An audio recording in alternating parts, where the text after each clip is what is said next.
Hi, this is Supriya, occupational therapist, founder of Ramisettis Inclusive Child Development Center.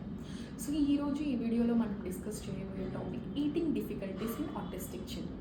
సాధారణంగా 70% of autistic కిడ్స్లో eating difficulties చూస్తాం and 30% of ADHD కిడ్స్లో మనం eating difficulties చూస్తాం అనమాట.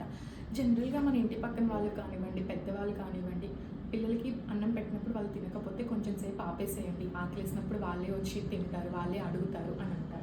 ఇది డెఫినెట్గా neuro divergent కిడ్స్లో work out అవ్వదు అండి. ఎందుకు అంటే ఇన్సైడ్ ఆఫ్ ద బాడీ వాళ్ళు లాట్ ఆఫ్ ప్రాబ్లమ్స్ని ఫేస్ చేస్తూ ఉంటారు. So it won't work out for neurodivergent kids.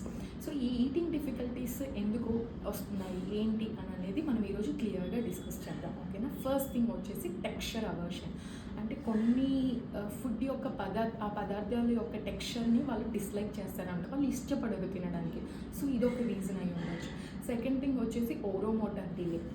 క్లియర్గా చెప్పాలి అంటే చీవింగ్ అనేది డెవలప్ అయ్యి ఉండదు. సో చీవింగ్ డెవలప్ అవ్వలేదు అంటే ఈటింగ్ అనేది పాసిబుల్ అవ్వదు. Second thing.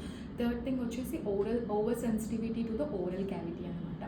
అంటే మనం జనరల్గా పిల్లలకి ఆటిస్టిక్ కిడ్స్కి మెయిన్గా ఒక టైప్ ఆఫ్ ఫుడ్స్ని మాత్రమే, ఒక కన్సిస్టెంట్ ఫుడ్స్ మాత్రమే అలవాటు చేసి ఉంటామన్నమాట. సో కొత్తది ఏదైనా వాళ్ళకి ఇంట్రడ్యూస్ చేసినప్పుడు వాళ్ళు దాన్ని యాక్సెప్ట్ చేయడంలో డిఫికల్టీ ఫీల్ అవుతారనమాట. సో దీనివల్ల కూడా ఈటింగ్ డిఫికల్టీ వచ్చే ఛాన్సెస్ ఉంటాయన్నమాట. ఫోర్త్ థింగ్ వచ్చేసి మోస్ట్ ఇంపార్టెంట్ థింగ్ ఇంట్రాస్పెక్షన్ అనమాట. అంటే హంగర్ అవేర్నెస్ అనేది తెలియదు, వాళ్ళ బాడీ లోపల ఏం జరుగుతుంది అనేది వాళ్ళకి తెలియదు అనమాట. సో దీనివల్ల కూడా ఈటింగ్ని అవాయిడ్ చేసే ఛాన్సెస్ ఉంటాయన్నమాట. ఫిఫ్త్ థింగ్ వచ్చేసి allergic reactions of the body. అంటే కొన్ని పదార్థాలు తిన్నప్పుడు వాళ్ళకి అలర్జీ రియాక్షన్స్ ఫీల్ అయి ఉంటాయి అనమాట. సో దానివల్ల కూడా అవాయిడ్ చేస్తారు. ఎగ్జాంపుల్ మిల్క్, గ్లూటెన్ ఇలాంటివి అనమాట. సిక్స్త్ థింగ్ వచ్చేసి అండర్లైన్ గ్యాస్ట్రో ఇంటెస్టైనల్ డిఫికల్టీ అండి.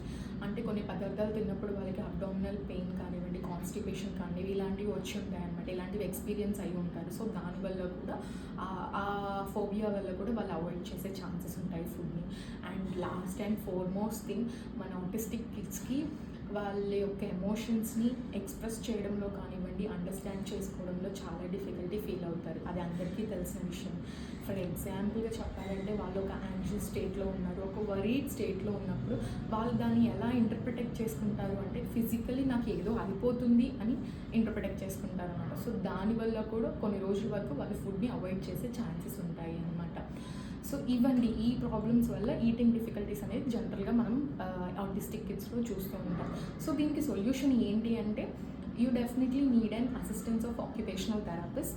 సో దాని ద్వారా ఏమి టెక్నిక్స్ వాడాలి, ఎలా ఫుడ్ హ్యాబిచువేట్ చేయాలి, కొత్త టెక్స్చర్స్ని ఎలా అలవాటు చేయాలి అనేది ఒక ఆక్యుపేషనల్ థెరపిస్ట్ మీకు ఈజీగా హెల్ప్ చేసే ఛాన్సెస్ ఉంటాయి. Thank you.